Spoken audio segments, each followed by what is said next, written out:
Welcome to Beating Cancer Daily. Beating stage 4 cancer for 30 years still takes my breath away every time I say it. I'm Saranne, founder of the ComedyCures Foundation, and I hope you'll join me for just a few minutes daily for the next 365 days so we may laugh, learn, maybe cry a little as we live our best days beating cancer daily together.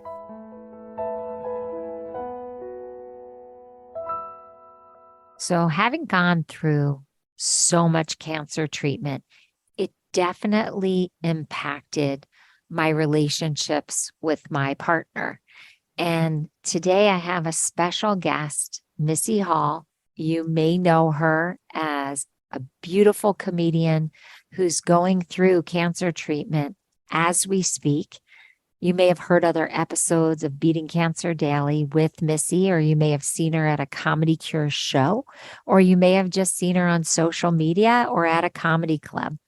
But I'm just so honored that she keeps coming back to ComedyCures, Beating Cancer Daily, and talking to us and helping us laugh and find the comic perspective, not only in our everyday life, but she and I are just so connected on looking at the cancer journey with a comedian's eyes. Now, Missy performs and actually gets paid to do this. And what I find so exciting is that not only is she going through the cancer journey, but she's decided to bring it to the stage.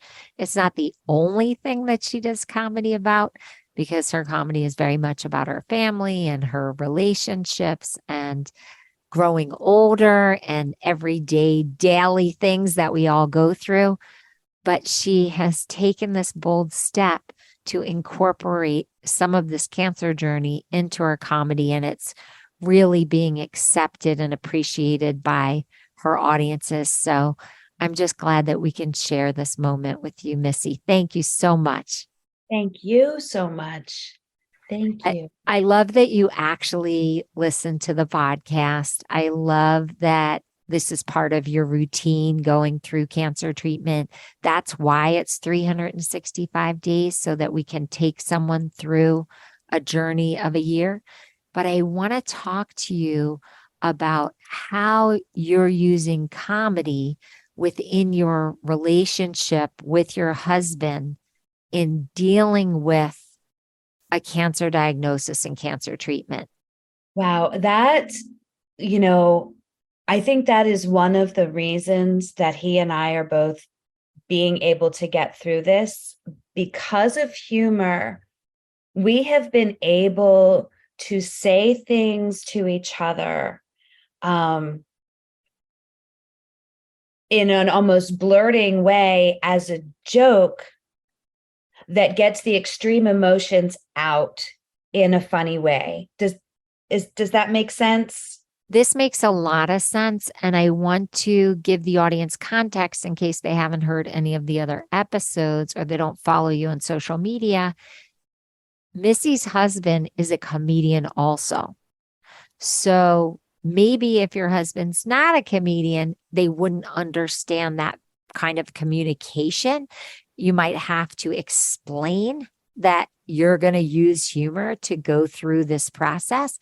But for two comedians, that makes perfect sense. And I think we can learn a lot from what you're sharing. So continue, please.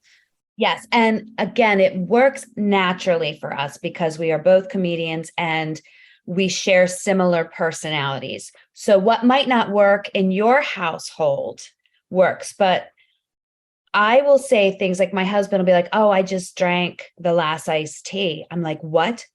I have cancer, and it gets it out there, and I can pretend to be dramatic for a moment in a funny way.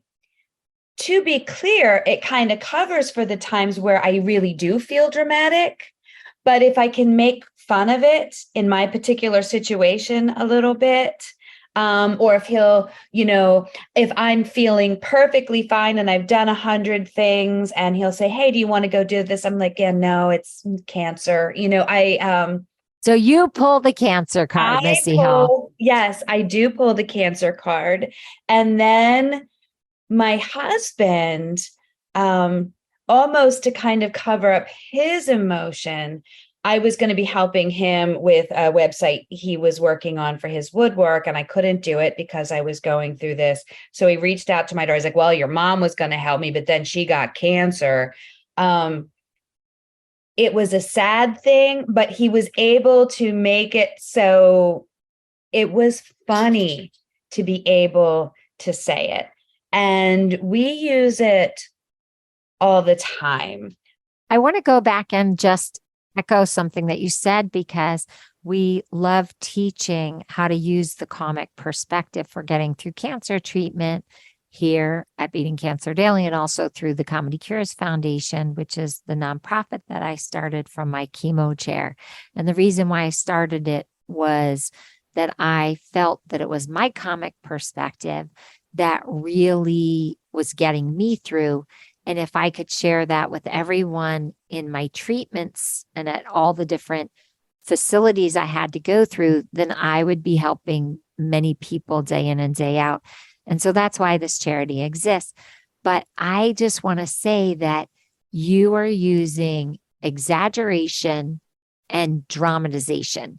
And those are two tenets, two principles of comedy that you do when you're putting a set together to get a point across, to surprise the audience, to really create different variety within your comedy routine. Some comedians don't use that in their routines, but a lot do. So when Missy was being dramatic and sarcastic, but with that little elfie, that little glint in her eye, that little tiny devil in her voice, she was winking at her husband at the same time that she was communicating. And this form of drama and this form of exaggeration can really be helpful in discharging a lot of the depression and a lot of the anxiety and a lot of the pain when you're hit with something like a cancer diagnosis. Now, on an episode that I did on communication, I explained that it's really the patient's place to educate the caregivers around them on how they want to be cared for. So Missy and her husband have set up an agreement that they're going to use humor as their coping strategy. And if you have a spouse that is having a very, very hard time processing your cancer diagnosis, humor might not be the very first thing that you go to. And that's where therapy comes in, marriage counseling, social workers. They are available through the hospital that you're working through most likely, and or there's telehealth, and or there are cancer organizations that offer this kind of counseling. And as long as you both start to figure out where you're going to meet in order to process this, you're going to feel supported and cared for. They're going to feel supported and cared for because they're going through this as much as you are. So I love this approach for you and your husband. Tell me other ways that it manifests, Missy. It's been nice because it is kind of our, like you said, it's our little secret communication. I am able to pull out of an activity. I am able to make him aware that I'm feeling fragile by making an exaggerated statement, right? So for instance, your body changes a lot. You with surgeries, with the way medication affects you. And I will say things like, well, no, I don't want you to kiss me now because everything's different and nothing will ever be right again. Like I can crack a joke like that, but he understands that I'm saying is like, I don't feel right. I don't feel like me right now.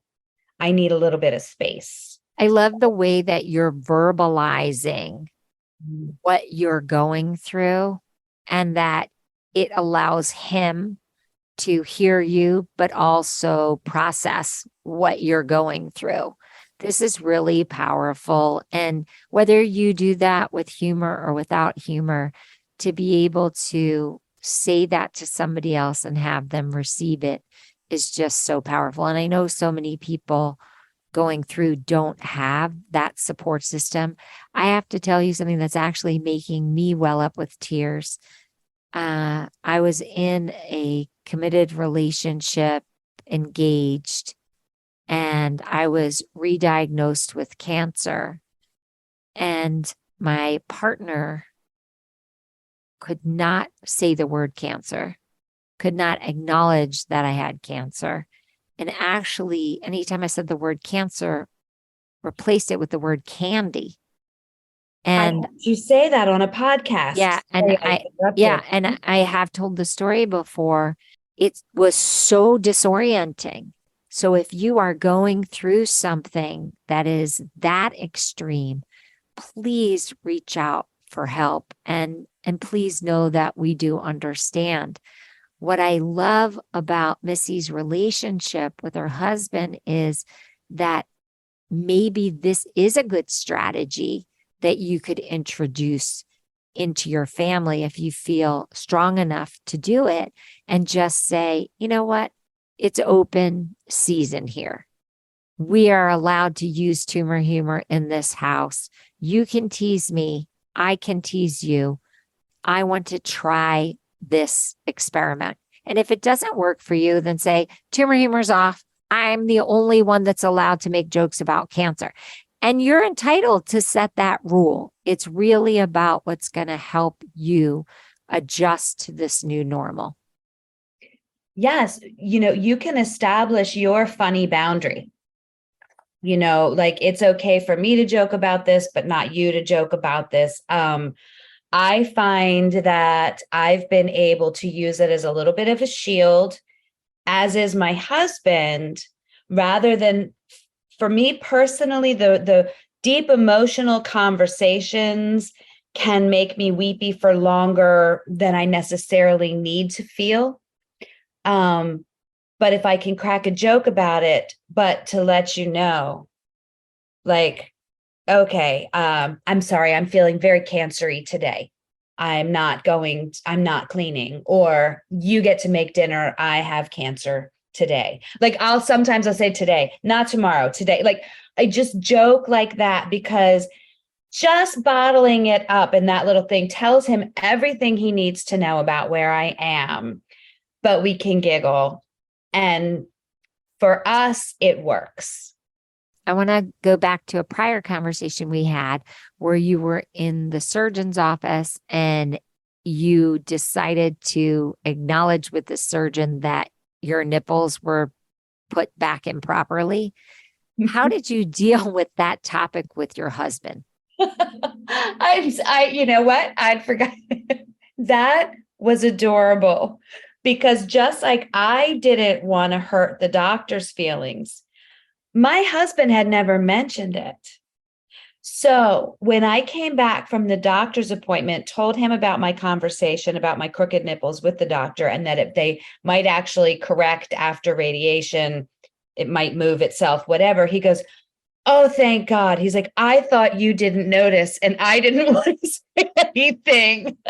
We are both laughing so hard, but we're trying not to blow your ear out. So we are like crying, laughing. He did a visible, like, oh my gosh, thank God. He's like, I didn't think you knew, and I didn't want to say anything. I didn't think you noticed. And I'm like, why can we talk about anything in this house except my crooked nipples? Like, this is not the thing. So that's when I started running jokes that I now tell on stage about it. Beautiful. That was my next question. Did this now make it into your comedy on stage? Wow.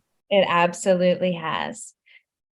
And the other thing that made it in, my husband was awkward in the doctor's office when they started talking about radiation.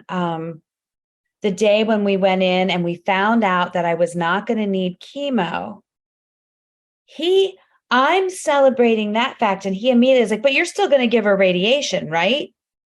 And like, I looked at him, even the doctor looked at him like, what? And so we get in the car and they're like, well, yeah, she's going to have radiation. He's like, okay. And we get in the car. I'm like, why the radiation? Now, in reality, he was like, I just wanted to make sure they got all the cells, right? Like that was his way of saying, we're still doing something, right? We're not just ending it here. And I was like, okay. I was like, well, guess what the joke is going to be? So I'm like, no. So actually on stage, I'm going to tell them that you were excited that I'm getting radiation because you think that after we're intimate, you're going to turn into a superhero. So we've tried to work out that as a bit as well, because it was one of those, I looked at him, I'm like, what, who says that? Right. So those moments, have really turned into that. And he's all on board. Because you've let me behind the curtain, right? You've let me be so much part of this journey with you as you're going through cancer treatment. I'm getting to watch how quickly life turns into comedy that makes it onto stage. A lot of people have to process their cancer journey way longer before they can write a memoir or they can talk about it with other people. And you seem to have really figured out a way that you can process it, deal with the pain of it, find the funny in it, and then convert it into something that you very openly talk about on stage. That's a talent. It's really a miracle that you're able to do that, because it not only helps you help other people heal, but it really helps you and your husband heal. I think so. And for me right now, my sense of other is activated beyond belief, because I know how this has changed me and how this has changed my life and how this has changed my husband's life and my daughter's life. And I have support and I have humor. And I keep thinking every audience I'm in front of, there might be somebody sitting there going through the exact same thing at a comedy show. And I feel like she or he needs to hear it now, not later when I'm done. They need to hear it now. They need to know that, hey guys, I got to go tomorrow. I got to go to radiation. Like I need to be able to share that with somebody who I may never meet, but I need for that person to know now that this is happening in real time. Thank you, Missy, so much for not only sharing your humor with us, but really paying it forward as you go through this. If you haven't heard other episodes with Missy on Beating Cancer Daily, please go listen to them. They're all so different and just so wonderful.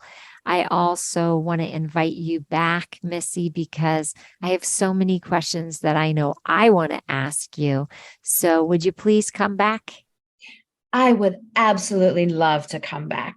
I would love it. Thank you so much. Yay. If you would love for Missy and me to speak about something that we haven't touched on yet, just go to the ComedyCures Foundation and hit the record button or hit the contact button and write it to me.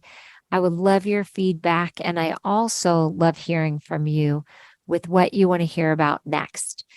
If you'd love to reach out to Missy, you can find her on social media. And if you just let me know, we'll send you her whole signature, because I'd love for you to check out her weekly show on Facebook and also the comedy that she does on her social media. It's really fun.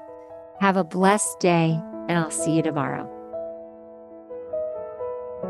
I hope you guys know this, but Beating Cancer Daily is a listener and donor-supported podcast and community. So if you have some extra change, I'd love you to go to ComedyCures.org and make a donation today of whatever level is comfortable for you.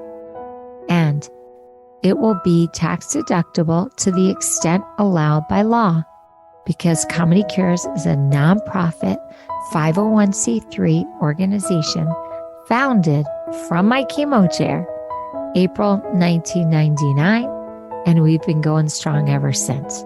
So please consider making a donation today and help our community and this podcast thrive.